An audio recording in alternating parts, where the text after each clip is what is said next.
Halo, ketemu lagi dengan saya ya. Channel ini membahas tentang dunia pikiran manusia. Ada pertanyaan seperti ini. Ketika seseorang mengalami keluhan asam lambung yang diikuti dengan kecemasan, mana yang diobati lebih dulu?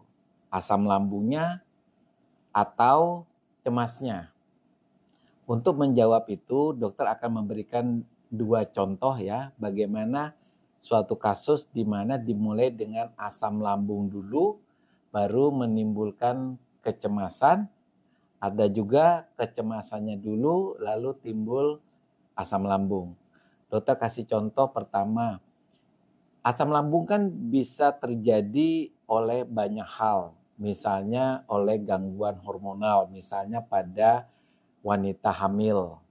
Yang kedua, karena efek samping dari obat-obatan tertentu, ya, atau gangguan kecemasan. Nah, andaikan ya seorang wanita hamil, dia mengalami rasa sakit di ulu hatinya, bahkan apapun yang dimakan dia muntahkan. Ketika dia berobat ke dokter Obzin ya, kemudian dikasih obat-obat untuk menghentikan muntahnya, tapi ada sebagian orang walaupun diberikan obat mual, obat muntah, tapi keluhan mual muntahnya tetap terjadi. Nah, keluhan mual muntah yang terjadi ini secara terus-menerus bisa menimbulkan rasa khawatir pada si ibu itu.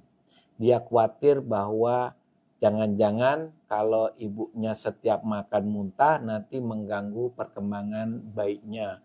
Nanti bayinya terjadi apa-apa. Nanti kalau misalnya nggak makan-makan setiap makan muntah, bagaimana persiapan persalinannya. Pokoknya banyak sekali yang dikhawatirkan oleh ibu yang mengalami keluhan asam lambung. Ini salah satu contoh di mana ketika orang mengalami asam lambung itu bisa menimbulkan kecemasan. Jadi dokter kasih contoh yang kedua, misalnya orang yang dari kecil itu dididik untuk nggak boleh hidup sendirian, hidupnya harus rame-rame, ya nggak boleh menyendiri, nggak boleh di tempat yang sepi gitu ya. Nah, suatu hari ketika dia besar, dia bekerja dan mengharuskan si orang tersebut untuk pergi jauh dari keluarganya, yaitu keluar kota, harus kos lagi. Padahal si anak ini adalah anak yang terkenal dengan takut dengan kesendirian, takut apalagi gelap. Nah, ketika dia harus hidup sendiri di luar, maka dia mulai muncul rasa khawatir, rasa takut. Nah, rasa takut yang muncul ini itu bisa menimbulkan gejala asam lambung. Jadi sejak dia diberitahu bahwa dia harus kerja ditempatkan di luar kota yang mengharuskan dia kos, nah disitulah mulai muncul rasa khawatir. Rasa khawatir, rasa takut akan hidup sendiri yang membuat gejala seperti asam lambung, mulai badannya terasa lemes, mulai nafsu makannya mulai turun ya. Nah, jadi teman-teman, kalau kita berbicara antara cemas dengan asam lambung itu tidak bisa dipisahkan. Dua-duanya saling keterkaitan. Asam lambung bisa menimbulkan kecemasan, begitu juga kecemasan oleh sebab apapun bisa menimbulkan asam lambung. Mana yang harus diobati tergantung ya. Ketika kita berhadapan dengan kondisi yang di mana gejala asam lambungnya menonjol, misalnya pasiennya mulai merasa sesak napas, rasa sakit ulu hati, yang walaupun kita tahu penyebabnya cemas, yang kita harus fokuskan adalah gejala fisiknya dulu. Jadi gejala fisiknya misalnya pasiennya mengalami pusing, sesak napas, ya dikembalikan dulu sesak napasnya. Bahkan kadang-kadang ketika kita memberikan oksigen pada pasien yang sesak napas karena anxiety, kadang-kadang pasiennya justru merasa kondisinya membaik. Ketika kondisi fisiknya mulai membaik dan kita tahu bahwa penyebabnya cemas dan minimal ada cemas yang menyertai gejala asam lambungnya, mari kita memperbaiki gejala kecemasannya. Untuk menghilangkan kecemasan ini tentu banyak cara ya. Salah satunya adalah memberikan obat-obat cemas.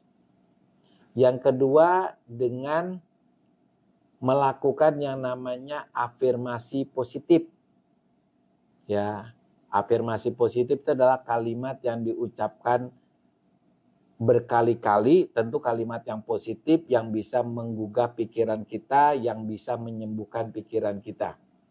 Yang ketiga adalah melakukan hipnosis atau hipnoterapi kepada diri kita sendiri.